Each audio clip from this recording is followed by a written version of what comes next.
Our journey begins following the extensive Nebraskan railway system out into the Oglala grasslands, home to the nimble pronghorn antelope. From there we'll fly south to Fort Robinson State Park, once the site of ferocious battles between Indians and early European settlers. We'll pass Old West-style stagecoaches and galloping herds of buffalo as we head towards the town of Alliance, an historic centre of the Wild West. A brief detour takes us to America's answer to Stonehenge, before joining the Trail of the Pioneers westward towards Scotts Bluff National Monument. We'll end our journey amongst the mammoth rock formations towering over the rolling plains, as stunning now as they would have been to the early settlers making their way west over a century ago.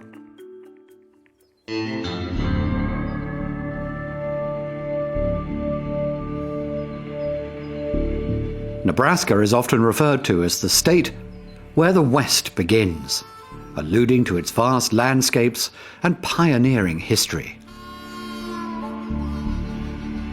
It was here that construction on the first transcontinental railroad began in 1865. In the midst of the Civil War, President Abraham Lincoln approved a law to build a 3,000-kilometer railroad that would open up this new frontier, connecting the east and west coasts of the country.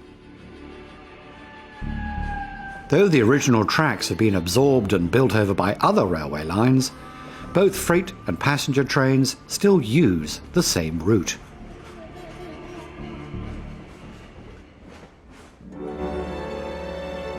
Covering over 36,000 hectares, the Oglala National Grassland sits on the northwest corner of Nebraska.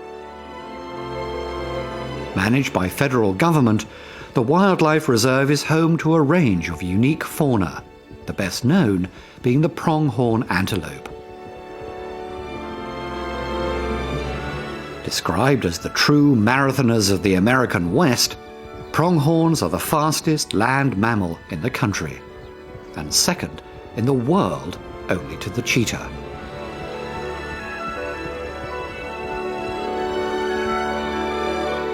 They thrive in the wide open expanses of Nebraska's Great Plains, surviving in an environment that was often harsh to the early pioneers that came here from the east.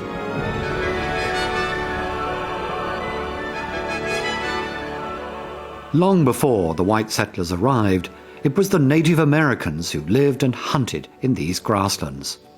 The many isolated hills, or buttes, with their flattened tops, provide breathtaking views of the countryside.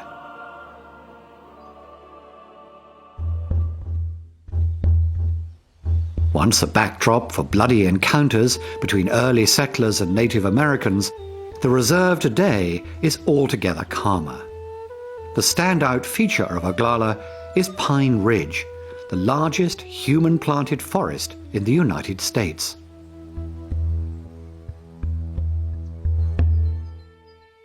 A common occurrence here and on the prairies are forest fires.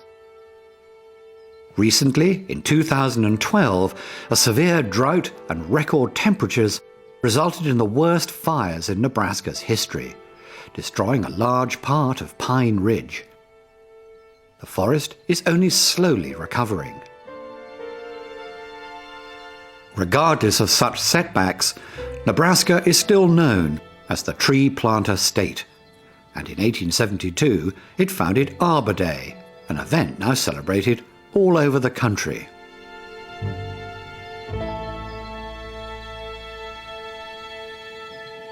Here, impressive rock formations jut out of the grassy hills. The unique geology was created by thousands of years of water and wind erosion on layers of sandstone and clay. The sediments that make up these formations were deposited by an ancient body of water, the Western Interior Seaway, which cut through the continent 70 million years ago.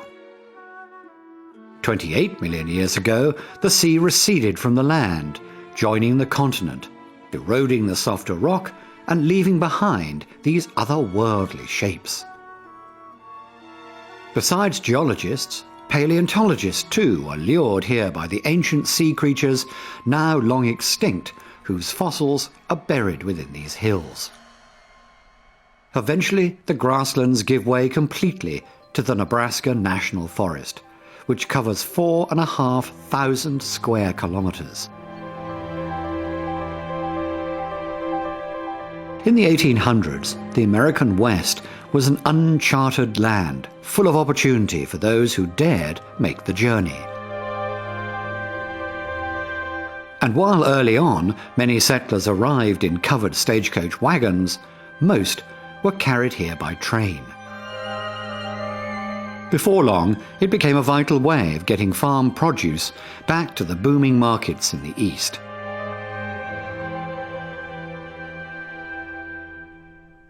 The waves of new settlers in the 19th century weren't entirely welcomed by the local Indian tribes. The tension led to many skirmishes. By order of the United States government, Fort Robinson was established, a military outpost set in the heart of Indian Territory. It played a major part in the Sioux Wars from 1876 to 1890. The most notable battle was at the nearby War Bonnet Creek, where the iconic Native American war hero Crazy Horse was finally defeated. But it was here, at Fort Robinson, he was killed at the hands of his captors. The fort has since played a number of roles. Up until 1907, it was where the all-African-American 9th and 10th Cavalry Regiments were stationed. They were best known as the Buffalo Soldiers, a name given to them by the Plains Indians. During the Great War, it was the world's largest remount depot, providing horses and mules for the military. And in World War II, Fort Robinson served as a German prisoner of war camp. After the wars, the entire estate was turned over to the public and is now an important historic landmark and a symbol of the West's turbulent past.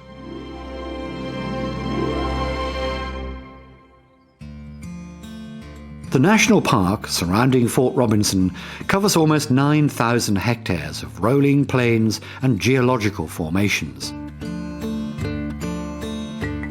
It is also one of the most popular horse trekking areas in the state.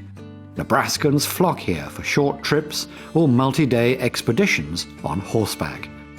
The region's long association with horses goes back to the military's presence in the area. During the First World War, when motorized technology finally superseded the need for mounted cavalry, 15,000 horses were auctioned off to the local public.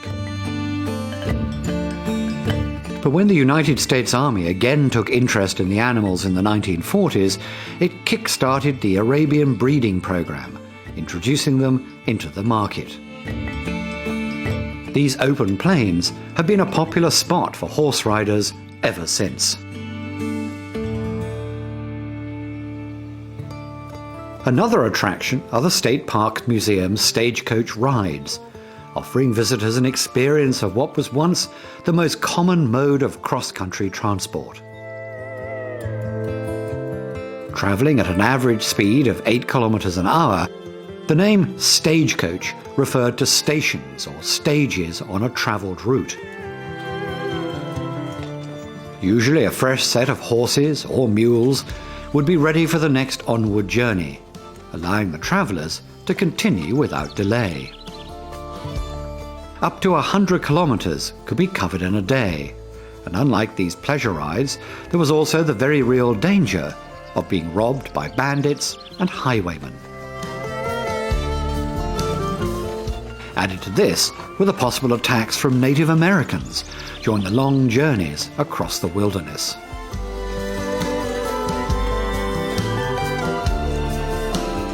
To protect the passengers from such perils, a guard, called a shotgun messenger, would often accompany the party, sitting alongside the driver.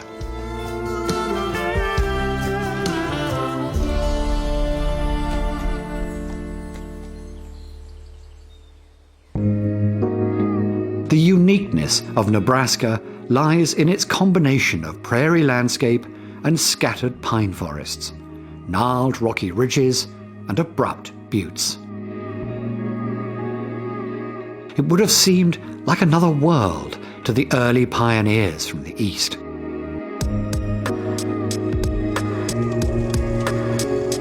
But today's exploration of Nebraska is more for the pursuit of leisure than for colonization. These hills around Smiley Canyon are a well-known spot for viewing wildlife. Golden eagles, prairie falcons, and wild turkeys are a common sight in these forests and grasslands. Many come solely for the spectacular views. Still others take to the mountain roads for prize game. Deer, elk, and bighorn sheep are the most coveted targets. And it's no surprise these hills have become known as the big game capital of Nebraska. The biggest game of all, and a prominent feature of the plains, is the great American bison that previously roamed these grasslands in massive herds.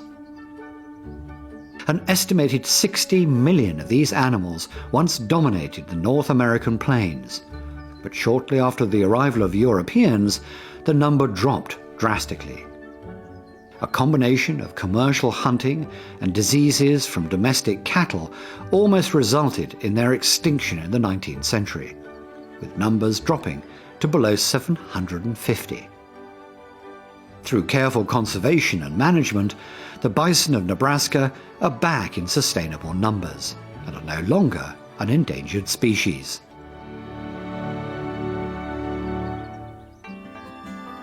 These days, cattle are a more common sight, as Nebraska is one of the largest producers of beef in the country. The combination of abundant pasture lands and a bountiful supply of water from rivers, streams, and wells has made this industry dominant in the state. These ideal conditions for cattle grazing were a key attraction back in the 1870s. Large tracts of land were opened up to settlers by the government under the Homestead Act, which gave long-time squatters the right of ownership. Supported by the federal government, the majority of this land was seized from Native Americans, who were then forced to settle on reservations.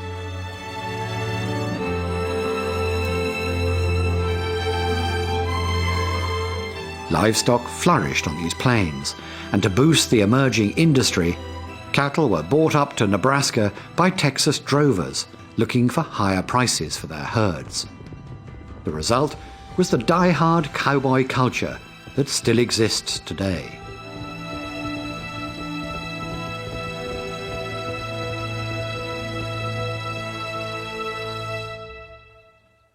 Looming over the grassy plains are the imposing sandstone buttes that make for some of the most spectacular trails in the region.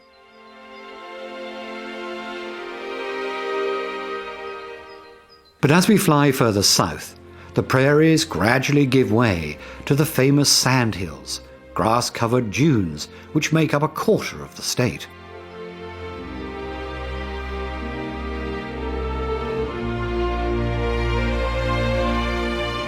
The landscape morphs yet again, this time to flat, fertile farmland with the seemingly endless pattern of circular fields. It's a fairly dry region of the country, making irrigation of the crops vital. Most of the water is sourced from underground. It's then distributed to these farms by a central pivot irrigation system, creating this mosaic of circles. Water here hasn't always been this abundant.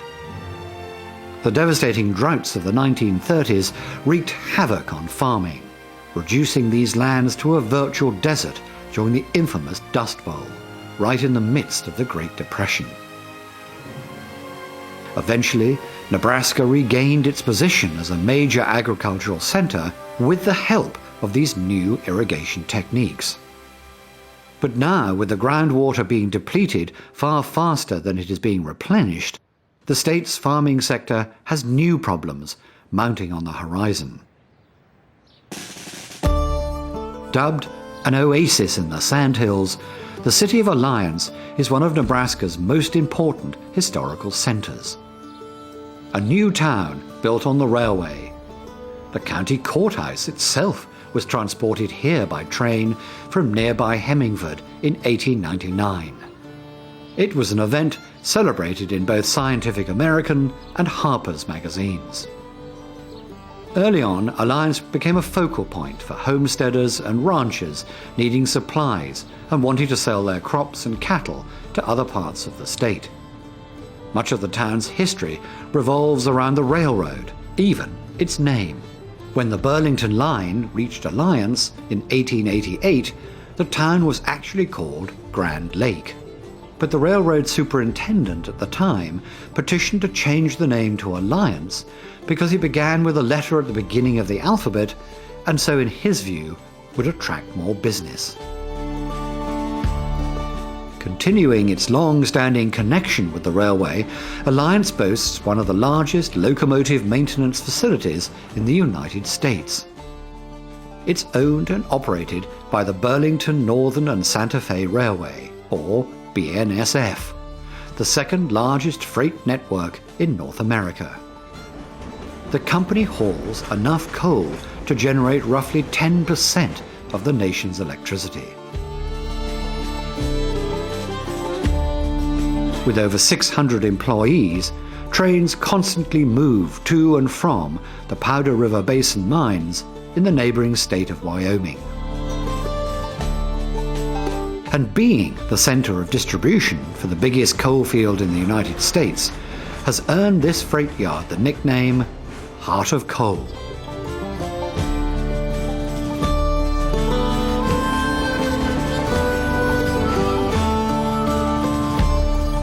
Most of the material extracted from the Powder River Basin moves through here before supplying the many power plants that dot the country further east.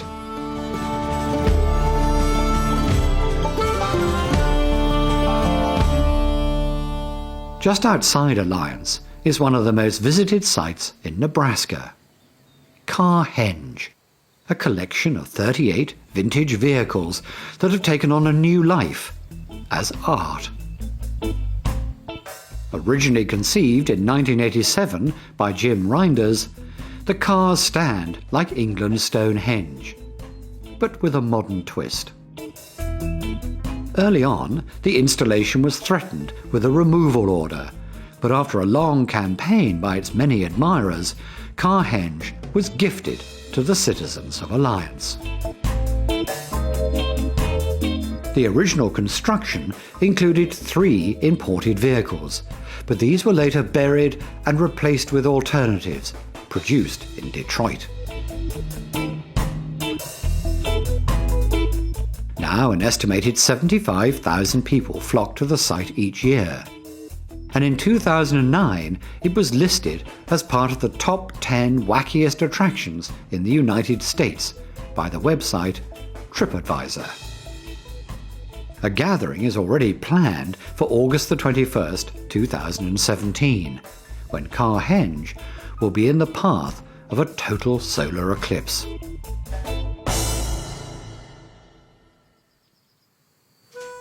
Continuing along this vast open expanse, we make our way further west.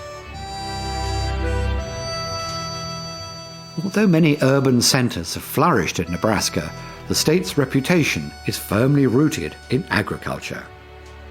Alongside modern farming methods are the old tried and tested ones. Irrigation canals have been in use since the early settlers. This one leads us to our next place, the town of Scottsbluff. As with so many cities in the West, it emerged with the advent of the railroad. A construction boom in the late 1800s brought people and trade into the valley to work on large-scale irrigation projects. Today, the population holds steady at about 15,000. Since its early days, Scott's Bluff has gone on to diversify into manufacturing, education and tourism. Amongst the attractions is its renowned arts centre, the Midwest Theatre. Built in 1946 in the modern style of the period, it's listed in the National Register of Historic Places. Scottsbluff is served by the Burlington Northern Santa Fe Railroad. Freight trains pulling around 100 wagons are a common sight. Their combined length is staggering, often exceeding 2 kilometers. The freight is driven by 2 mighty diesel locomotives that will, over their lifetime, travel up to 80 million kilometers. That's 4 round trips to the moon.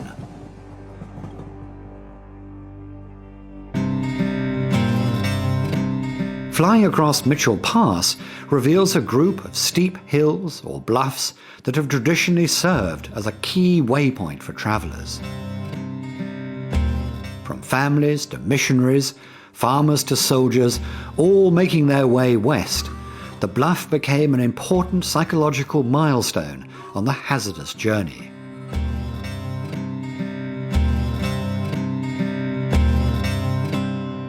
This spectacular scenery would have come as welcome relief for travellers after months of flat, open prairie.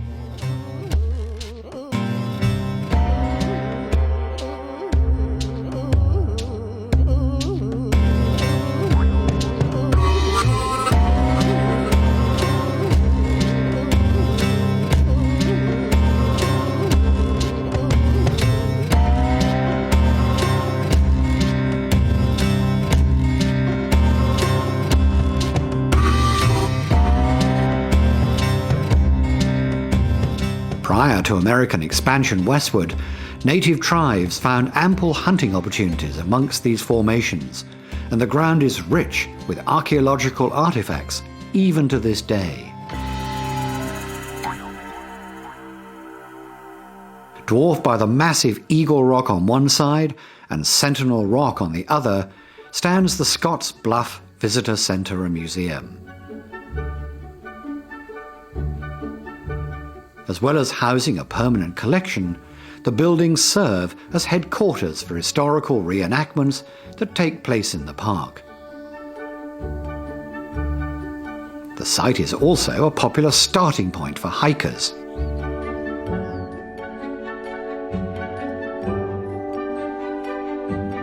The buildings themselves were constructed by the Civilian Conservation Corps, an organization established by President Franklin D. Roosevelt in 1935.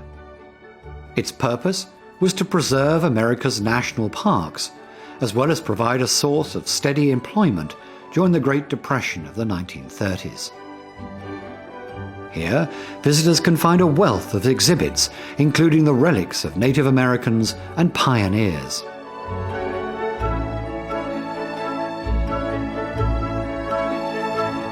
Coiling up from the visitor centre and into a tunnel beneath Sentinel Rock is Summit Road, weaving into and around the rocks, following their contours. Its construction was partly undertaken by the Civilian Conservation Corps, and so the road represents the toil of hundreds of young men from relief families, which culminated in this extraordinary legacy for future generations to enjoy. The display of nature's splendour, as well as human ingenuity and resolve, makes Scotts Bluff a perfect place to end this journey.